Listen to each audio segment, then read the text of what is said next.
Biden government వెళ్తూ హెచ్1బిని పొగేలా పెట్టింది. So నీ ఎడ్యుకేషన్ క్వాలిఫికేషన్ వచ్చేసి మెక్ సివిల్, ఐటీ జాబ్ ఎలా చేస్తున్నావు, ఎందుకు చేయాల్సి వచ్చింది, సో నీ రోల్స్ అండ్ రెస్పాన్సిబిలిటీస్ ఏంటి, యూఎస్ఐఎస్ హెచ్1బి పైన రూల్స్ ఏమేమి ఉన్నాయంటే.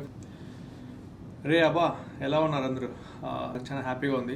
సో 1000 సబ్స్క్రైబర్స్, మన మా ఛానల్ కూడా మానిటైజ్ అయింది. So I'm very happy for that. కొత్త ఇయర్ 2025 న్యూ బిగినింగ్. సో ఇది ఒక గుడ్ న్యూస్ అని చెప్పాలి. ఈ వీడియోలో మనం కొత్తగా హెచ్1బి రూల్స్ ఏవైతే బైడెన్ గవర్నమెంట్ వెళ్తూ చేంజెస్ ఏదైతే చేసిందో, సో ఆ రూల్స్ గురించి డిస్కస్ చేస్తాం. వెల్కమ్ టు మై ఛానల్, అమెరికాలో సర్పంచ్ గారు అబ్బాయి.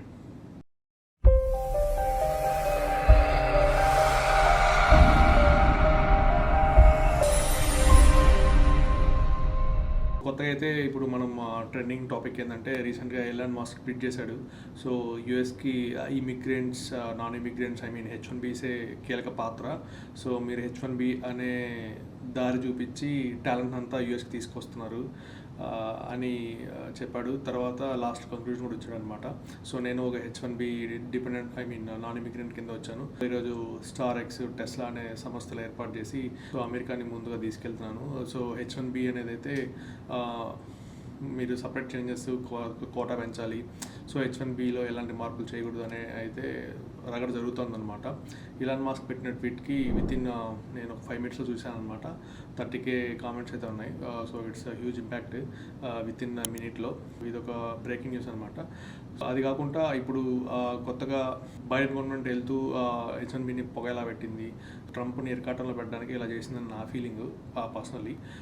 సో జాన్ 17th అయితే ఈ రూల్స్ అప్లికేబుల్ అవుతాయి అంటున్నారు.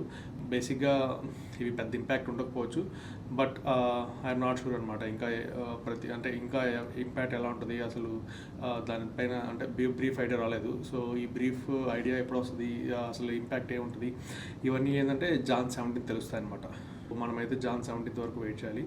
కొత్తగా ఈ యూఎస్ఐఎస్ హెచ్1బి పైన రూల్స్ ఏమేమి ఉన్నాయంటే, ఫస్ట్ థింగ్ వచ్చేసి సైట్ విజిట్స్ అనమాట. సో సైట్ విజిట్స్ అంటే ఏంటంటే, ఇంతకుముందు వరకు ఎంప్లాయర్ ఎవరైనా యూఎస్ఐఎస్ వాళ్ళు సైట్ విజిట్స్ అంటే కన్సల్టెన్సీ కావచ్చు, లేకపోతే కంపెనీ కావచ్చు, సో పర్సన్ ఎక్కడ ఉన్నారు, ఏం చేస్తున్నారు అని వచ్చి వెరిఫై చేసేవాళ్ళు అనమాట. దీని ఏంటంటే ఎంప్లాయర్స్ అనేవాళ్ళు రిఫ్యూజ్ చేస్తున్నారు. అంటే రాకూడదు, అంటే మనం అప్రూవ్ చేస్తే రావాలి వాళ్ళు, సో రాకూడదు, ఇలా డినైల్ చేస్తున్నారు అనమాట. ఇప్పుడు ఏంటంటే మ్యాండటరీ చేసిందనమాట.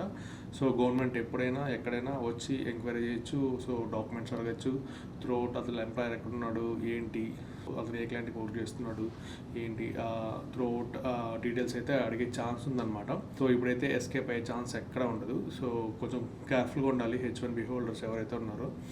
నేను చెప్పేది ఏంటంటే, ప్రజెంట్ హెచ్1బి పైన ఎవరైతే ఉన్నారో వాళ్ళు అమెండ్మెంట్స్ అనేది కరెక్ట్గా చేసుకోండి. సో అమెండ్మెంట్స్ అనేది ఏంటంటే, సో పర్సన్ ఇప్పుడు ఏంటంటే, సపోజ్ కనెక్టికట్లో ఉన్నాడు, తను టెక్సాస్ అడ్రస్ పెట్టి పేరోల్ రన్ చేస్తుంటాడు అనమాట. ఎందుకంటే ట్యాక్స్ సేవింగ్స్ కోసం. సో ఇలా అయితే చేయొద్దండి. ఎందుకంటే క్లయింట్ విజిట్స్ పడ్డాయి అనుకోండి, సైట్ విజిట్స్ పడితే ఆ అడ్రస్లో నువ్వు ఉన్నావా లేదని ఎంక్వైరీ చేస్తారనమాట. So where it causes to నీ హెచ్1బి అనేది రివోక్ అవుతుంది. సో ఎంప్లాయర్ కూడా ప్రాబ్లం కాబట్టి, సో ఎంప్లాయర్ కూడా మిమ్మల్ని ఏంటంటే ఖచ్చితంగా అమెండ్మెంట్ చేయించుకోమంటాడు. సో కరెంట్ అడ్రస్ ఏది ఉంటే అది అమెండ్మెంట్ చేసుకోండి. ఇది ఒక అప్డేట్. ఫస్ట్ థింగ్ అయితే క్లారిటీ ఉందన్నమాట సైట్ విజిట్స్ అనేది. సో మీరు అమెండ్మెంట్స్ అనేది తప్పనిసరిగా చేసుకోవాలన్నమాట. ఇవి ఎప్పుడు ఇంపాక్ట్ అవుతుందంటే, మీరు హెచ్1బి రెన్యువల్కి వెళ్ళినా, లేదంటే సమ్హౌ మీరు వేరే క్లయింట్ నుంచి వేరే క్లయింట్కి స్విచ్ అవుతున్నా, సో అడ్రస్ ఏమైనా చేంజ్ ఉన్నా, మీరు ప్రతిసారి అమెండ్మెంట్ అయితే చేయించుకోవాలి. సో ఇదొక స్టెప్ మీరు తీసుకోవాలి ఫ్రమ్ జాన్ 17th నుంచి. మీ ఎంప్లాయర్స్ ఎక్కడున్నా ఎప్పుడున్నా సో మీరైతే అమెండ్మెంట్ చేయించుకోండి, నెగ్లెక్ట్ చేయకండి. క్లయింట్ లెటర్స్ అనమాట. సో నేను చెప్పాను కదా, సో హెచ్1బీస్ ఎలా వర్క్ అవుతాయి ఏంటి అని. సో క్లయింట్ లెటర్ని మ్యాండేటరీ చేయాలని అంటున్నారు అనమాట. సో క్లయింట్ లెటర్ ఏంటంటే, సో ఈ రిక్వైర్మెంట్ మీకు ఎందుకు కావాలి, ఈ స్కిల్ రిసోర్స్ మీకు ఎందుకు కావాలి, సో మీ రోల్స్ అండ్ రెస్పాన్సిబిలిటీస్ ఏంటి, త్రూఅవుట్ అడిగే ఛాన్స్ ఉంది. సో ఇండియాలో ఎవరైతే మన ఫస్ట్ టైం హెచ్1బి ఇంటర్వ్యూకి వెళ్తున్నారో, లేకపోతే త్రూఅవుట్ ఇండియా నుంచి ప్రాసెస్ చేసుకున్నారో, వాళ్ళకి నెక్స్ట్ ఇయర్ నుంచి క్లయింట్ లెటర్ అడిగే ఛాన్స్ ఉందన్నమాట. ఇంకా అంటే దీనిపైన పర్టికులర్గా ఇంకా ఎడిషన్ అయితే తీసుకోలేదు, బట్ ఆ ప్రపోజల్ అయితే ఉందన్నమాట క్లయింట్ లెటర్. ఇప్పుడు they are chances are high అనమాట క్లయింట్ లెటర్ అడగడానికి. సో ఇదొక అప్డేట్. తర్వాత ఇంకోటి ఏంటంటే ఎడ్యుకేషన్ క్వాలిఫికేషన్ అనమాట. ఇందులో ఎలా ఉండిందంటే సివిల్ చదివేవాడు, మెకానికల్ చదివేవాడు కూడా ఐటీ జాబ్ చేస్తున్నారనమాట. ఇప్పుడు ఏంటంటే ఆ ఛాన్స్ లేదు. సో బ్యాక్గ్రౌండ్ ఎడ్యుకేషన్ ఎవాల్యుయేషన్ అనేది స్ట్రిక్ట్గా చేస్తారనమాట. మా అన్న వచ్చేసి సివిల్ ఇంజనీర్. సో తన ఇండియాలో ఆల్రెడీ 2-3 years ఎక్స్పీరియన్స్ ఉంది. సో యూఎస్కి వచ్చాడు H1B మీద. సో ఇప్పుడు ఎక్స్టెన్షన్ చేస్తున్నాడు, రెన్యువల్కి వెళ్తున్నాడు. సో క్వైరీ పడే ఛాన్స్ ఉందన్నమాట ఆర్ఎఫ్ఈ. సో నీ ఎడ్యుకేషన్ క్వాలిఫికేషన్ వచ్చేసి మెక్ ఆర్ సివిల్, ఐటీ జాబ్ ఎలా చేస్తున్నావు, ఎందుకు చేయాల్సి వచ్చింది, సో నీ రోల్స్ అండ్ రెస్పాన్సిబిలిటీస్ ఏంటి, ఇలా క్వశ్చన్స్ అడిగే ఛాన్సెస్ ఉంటాయి. సో ఇక్కడ ఏంటంటే ఇది డిపెండ్స్ అనమాట. ఇప్పుడు 10 years 2 years ఎక్స్పీరియన్స్ ఉన్న వాళ్ళకి it doesn't matter. Below that ఉన్న వాళ్ళకి ఆర్ఎఫ్ఈ పడే ఛాన్సెస్ ఉంటాయన్నమాట. సో దీనికోసం ఏంటంటే మనకి సర్టిఫికేషన్స్ అలా చేస్తే 4 years = 1 సర్టిఫికేషన్ లెక్క. మీరు ప్రాపర్గా ఒక 3-4 సర్టిఫికేషన్స్ పెట్టుకుంటే ఇది బెనిఫిట్ అవుతుంది. సో ఇది పెద్ద మేజర్ డిఫరెన్స్ ఏం కాదు. But when it comes to education qualification అడిగే ఛాన్స్ ఉంది. అంటే మేజర్గా ఏంటంటే మన ఫస్ట్ స్టూడెంట్స్, మాస్టర్ స్టూడెంట్స్ ఎవరైతే ఉన్నారో వాళ్ళు కొందరు డేటా సైన్స్ చేస్తుంటారు, కొందరు సైబర్ సెక్యూరిటీ చేస్తుంటారు, కొందరు కంప్యూటర్స్ చేస్తుంటారు, సివిల్ పైన వచ్చిన వాళ్ళు ఉన్నారు, మెకానికల్ పైన వచ్చిన వాళ్ళు ఉన్నారు. సో వీళ్ళంతా ఏంటంటే అదేంటే ఐటీ జాబ్స్ చేస్తున్నారు అనమాట. సో ఇక్కడి నుంచి అలా చేసే ఛాన్స్ ఉండదు. కొందరు ఏంటంటే ఇండియా నుంచి కూడా ట్రిపుల్ ఈ ఉంటుంది, సివిల్ మెకానికల్ ఉంటారు కదా. సో వీళ్ళు ఏంటంటే మా అన్నే ఉన్నాడు ట్రిపుల్ ఈ, తను ఆల్రెడీ ఇండియాలో 3 years చేశాడు, సర్టిఫికేషన్స్ ఉన్నాయి, బట్ యూఎస్కి వచ్చాడు.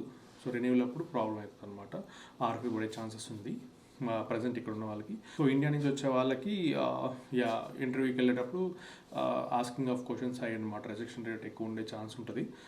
ఎందుకంటే మీరు సిఎస్సి కదా, మీకు ఐటీ జాబ్ ఎలా వచ్చింది, సో మీరు ఇండియన్ ఎక్స్పీరియన్స్ చూపించినా కూడా ఇట్ డజంట్ వర్కౌట్.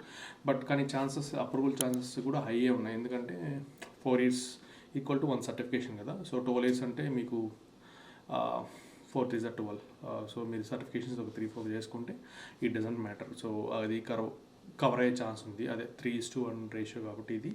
సో ఇది కవర్ అయ్యే ఛాన్స్ ఉందన్నమాట. మాస్టర్ స్టూడెంట్స్ కావచ్చు, సో H1B ఎవరికైతే ఉంటుందో ఇక్కడ యూఎస్లో H1 హోల్డర్స్, మీరు మీ అందరూ ఓన్ కంపెనీ పెట్టచ్చు. సో ఇదైతే ఒక గుడ్ న్యూసే. కంపెనీ పెట్టే వాళ్ళైతే 18 months వీసా స్పాన్సర్ ఓన్గా చేసుకోవచ్చు, మళ్ళీ ఎక్స్టెండబుల్ టు అనదర్ 18 years అనమాట. ఇది ఒక గుడ్ న్యూస్ అనే చెప్పాలి. అలాంటి టాలెంట్, మీలాంటి టాలెంట్, ఈ వీడియో చూస్తున్న వాళ్ళకి ఎవరైనా టాలెంట్ ఉంటే they can start their own business, అంటే own LLC where they can run their own payrolls and you can able to sponsor your own visa అనమాట. సో ఇది ఒక గుడ్ న్యూసే.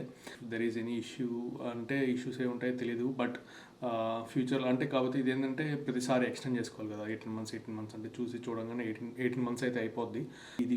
కాకపోతే ఇంకోటి ఏంటంటే ఓన్గా స్పాన్సర్ చేసుకోవచ్చు అనమాట. LLC ఓపెన్ చేయడానికి ఒక జస్ట్ ఒక $300-400 ఉంటే సరిపోద్ది. When it comes to difficult tough times అనమాట, మీ ఓన్గా మీరు ఓన్ LLC అనేది ఓపెన్ చేసుకోవచ్చు. వ్యాలిడ్ ఆప్షన్ అనుకోవాలి. So you can start your own business. తర్వాత వచ్చి F1 స్టూడెంట్స్కి, F1 స్టూడెంట్స్ ఏంటంటే ఇనిషియల్గా ఓపీటీ, స్టెమ్ ఓపీటీ ఉంటుంది. సో 3 years ఉంటుంది టోటల్. సో స్టెమ్ ఎక్స్టెన్షన్ ఓపీటీలో ఉన్నప్పుడు లాస్ట్ ఇయర్లో H1B పిక్ అయింది.